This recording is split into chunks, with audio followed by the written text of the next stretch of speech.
જય વિદ્યાર્થી મિત્રો, ઓમ ટ્યુશન ક્લાસીસના ઓનલાઈન પ્લેટફોર્મ પર આપનું હાર્દિક સ્વાગત છે। તો વિદ્યાર્થી મિત્રો, શું તમને ખબર છે કે મનુષ્યનું જે શરીર રહેલું હશે એ મનુષ્યના શરીરમાં ટોટલ કેટલા હાડકાં રહેલા હોય? હા વિદ્યાર્થી મિત્રો, તો આજે આપણે એના વિશેની ચર્ચા કરવાના છીએ અને એના લગતો સંપૂર્ણ વિડીયો જો તમે ડિટેલમાં જોયેલો હશે તો તમે અત્યારે હાલ જ પહેલાથી કોમેન્ટ વિડીયોમાં કરી દીધી હશે। એ ટોટલ આપણે સંપૂર્ણ વિડીયો બધા હાડકાની ઇન્ફોર્મેશન આપણને પ્રોપર તમને પ્રોવાઈડ કરેલી છે આપણે। ક્લિયર? તો હવે આપણે જોઈએ છે કે મનુષ્યનું જે શરીર રહેલું હશે અને મનુષ્યના શરીરના હાડકાને લગતા કોઈ પણ આપણને તકલીફ થતી હશે તો આપણે કોના જોડે જવાના છે, કયા ડોક્ટર જોડે જવાના છે એ પણ આપણને ખબર હોવી જોઈએ। તો કયા ડોક્ટર જોડે જઈશું આપણે? તો કે ઓર્થોપેડિક જોડે આપણે જવાના છે। એટલે યાદ રાખવાનું કે જ્યાં ડોક્ટરના ત્યાં આપણને કોઈ બોર્ડ મારેલું દેખાતું હશે અને એમાં ઓર્થોપેડિક લખેલું હશે તો એનો મતલબ શું થવાનું છે? તો કે એ ડોક્ટર રહેલા હશે, હાડકાના નિષ્ણાત રહેલા હશે। ક્લિયર છે? તો હવે આપણે ચર્ચા કરીએ છીએ કે આપણા શરીર જે રહેલું છે, આપણા શરીરમાં ટોટલ કેટલા હાડકાં આપણને જોવા મળવાના છે? તો કે આપણું શરીર જે રહેલું એમાં ટોટલ આપણને 300 હાડકાં સુધી જોવા મળશે। કોનામાં તો આ 300 હાડકાં જોવા મળશે? તો કે જે જન્મજાત શિશુ રહેલું હશે એ શિશુમાં આપણને ટોટલ કેટલા હાડકાં જોવા મળશે વિદ્યાર્થી મિત્રો? 300 અથવા તો 305 પણ લખી શકો છો। કેમ? કારણ કે 7મા ધોરણના પાઠ્યપુસ્તકમાં આપણને 305 સુધીના હાડકાં આપેલા છે। એના પછી જો એ બાળક તરુણ અવસ્થા અથવા તો કિશોર અવસ્થા તરફ પહોંચી ગયું હશે, તરુણ અવસ્થા તરફ પહોંચી ગયું હશે, તે દરમિયાન તરુણ અવસ્થા કેટલા વર્ષથી ચાલુ થાય? તો આપણે 11 વર્ષથી 18 વર્ષ પણ લઈ શકીએ છીએ, 12 વર્ષથી 18, 13 વર્ષથી 18 જે પણ લેવી હોય, ટીનેજ અવસ્થા કહેવાય। એ ટીનેજ અવસ્થા દરમિયાન આપણને ટોટલ કેટલા હાડકાં જોવા મળશે? તો કે 213 હાડકાં જોવા મળવાના છે।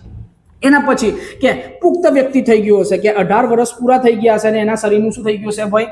તો કે એના શરીરનો વિકાસ થવાનું પૂર્ણ થઈ ગયું છે, પુખ્ત વ્યક્તિ હશે। તો પુખ્ત વ્યક્તિમાં ટોટલ કેટલા હાડકાં જોવા મળશે આપણને? તો કે 206 હાડકાં જોવા મળે છે।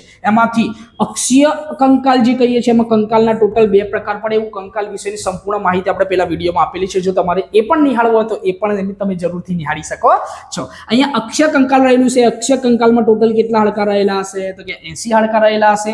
અને ઉપાંગીય કંકાલ જે કંકાલ રહેલું હશે આપણા જોડે, એ ઉપાંગીય કંકાલમાં આપણને ટોટલ કેટલા હાડકાં જોવા મળશે? 126 હાડકાં જોવા મળશે। એમ ટોટલ સરવાળો કરો એટલે કેટલા થઈ જશે? 206 હાડકાં થઈ જવાના છે। એમાં આપણે જોઈએ છીએ કે આપણો જે ખોપરી વાળો ભાગ રહેલો છે એમાં ટોટલ કેટલા હાડકાં રહેલા હશે વિદ્યાર્થી મિત્રો? તો કે 29 હાડકાં રહેલા હશે। એના પછી કે ભાઈ આપણો કપાળવાળો જે ભાગ રહેલો છે, કપાળવાળા ભાગમાં આપણને ટોટલ કેટલા હાડકાં જોવા મળશે? તો કે કપાળવાળા ભાગ ઉપર ટોટલ આપણને 8 હાડકાં જોવા મળે છે। ચહેરાવાળો જે ભાગ રહેલો છે, ચહેરાવાળા ભાગ ઉપર આપણને ટોટલ કેટલા હાડકાં જોવા મળે છે વિદ્યાર્થી મિત્રો? તો કે ચહેરાવાળા ભાગમાં આપણને ટોટલ 14 હાડકાં જોવા મળે છે, એ લખીશું। અને નીચે એક કયું હાડકું રહેલું હશે આપણા જોડે? તો કે જડબાવાળું એક હાડકું રહેલું હોય છે। ત્યારબાદ આ કાનના ભાગે આપણને ટોટલ કેટલા હાડકાં જોવા મળશે? આપણને 6 હાડકાં જોવા મળશે। તો ઉપર ખોપડીવાળા ભાગના તમામે તમામ આપણે હાડકાં જોઈ લીધા। એમાં કાનમાં આપણને ટોટલ જે 6 હાડકાં જોવા મળે છે એમાંથી એ 3 કયા હાડકાં છે? એક કાનમાં 3 અને બીજા કાનમાં 3। તે 3 હાડકાના નામ શું છે? તો કે એકનું નામ છે હથોડી, બીજાનું નામ શું છે? તો કે એરણ, અને ત્રીજાનું નામ શું રહેલું છે? તો કે પેંગડું। ક્લિયર? હથોડી, એરણ અને પેંગડું। એમાંથી આ પેંગડું જે રહેલું છે શું કહેવાશે? તો કે આપણા શરીરનું સૌથી નાનું હાડકું તરીકે ઓળખાય છે, જેને આપણે સ્ટેપિસ તરીકે પણ ઓળખીએ છીએ। ક્લિયર? એના પછી કયું હાડકું રહેલું છે આપણા જોડે? તો કે એના પછી આવે છે કરોડરજ્જુ વાળો ભાગ। કયો ભાગ? કરોડરજ્જુ, જે આપણે પીઠ પાછળના ભાગે જોવા મળે છે। એમાં ટોટલ કેટલા હાડકાં રહેલા હશે? તો કે પુખ્ત વ્યક્તિ રહેલો છે એમાં 26 હાડકાં રહેલા હશે। અને જે જન્મજાત શિશુ બાળક રહેલું છે એમાં ટોટલ કેટલા હાડકાં રહેલા હશે ભાઈ? 33 મણકા રહેલા હોય છે। કેટલા મણકા રહેલા હશે? 33 મણકા રહેલા હશે। અને બાકીના 9 હાડકાં જોડાઈને કેટલા થઈ જાય છે? 7 થઈ જાય છે। એવી રીતે ગણતરી આપણે કરતા હોઈએ છીએ। ક્લિયર છે? એના પછી આપણા જોડે શું છે? તો કે પાંસળી।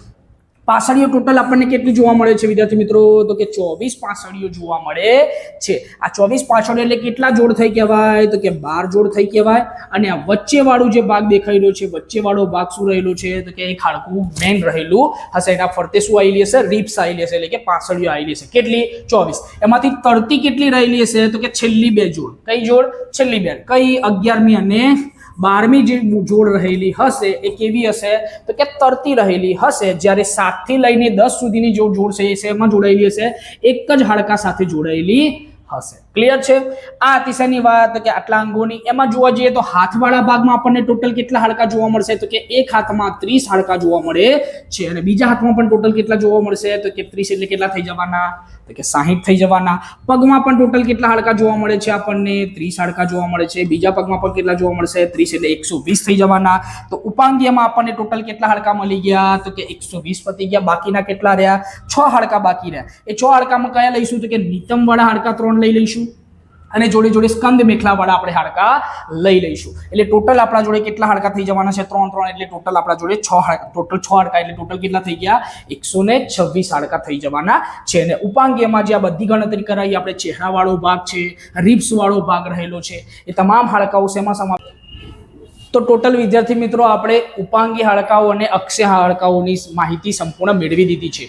હજુ જો તમારે આનો ડિટેલમાં વિડીયો જોવો હોય કે હાથનો જે ભાગ રહેલો હોય છે એમાં હાથમાં ભાગમાં ફેલેન્જીસ કોને કહેવાય છે, ભાઈ પગના વાળા જે હાડકા રહેલા છે એમાં ટીબિયા ફેબ્યુલા કોને કહેવાશે, ફીમર વાળું હાડકું એટલે સાથળનું હાડકું કોને કહેવાશે, એ તમામ હાડકાઓની ઇન્ફોર્મેશન તમારે જોતી હોય તો આપણા જોડે વિડીયો અપલોડ કરેલો છે, જે તમને લિંકમાં આપણે કે નીચે કોમેન્ટમાં લિંક પણ એની તમને જરૂરથી જોવા મળી જશે. એને પણ તમે સંપૂર્ણ નિહાળી શકો છો. અને સાથે સાથે તમારે મને જણાવવાનું છે કે આપણા શરીરનું સૌથી મોટું હાડકું કયું રહેલું છે. સૌથી નાનું હાડકું તો તમને ખબર છે કયું છે? પેંગડું. પણ શરીરનું સૌથી મોટું હાડકું કયું રહેલું છે તમારે મને કોમેન્ટ કરીને જણાવવાનું છે. તો વિદ્યાર્થી મિત્રો, જો આપને વિડીયો પસંદ આવે તો વિડીયોને લાઈક, શેર અને સબસ્ક્રાઇબ કરવાનું ભૂલવાનું થતું નથી. ફરી મળીશું એક નવા વિડીયો સાથે. ત્યાં સુધી જય હિન્દ, જય ભારત.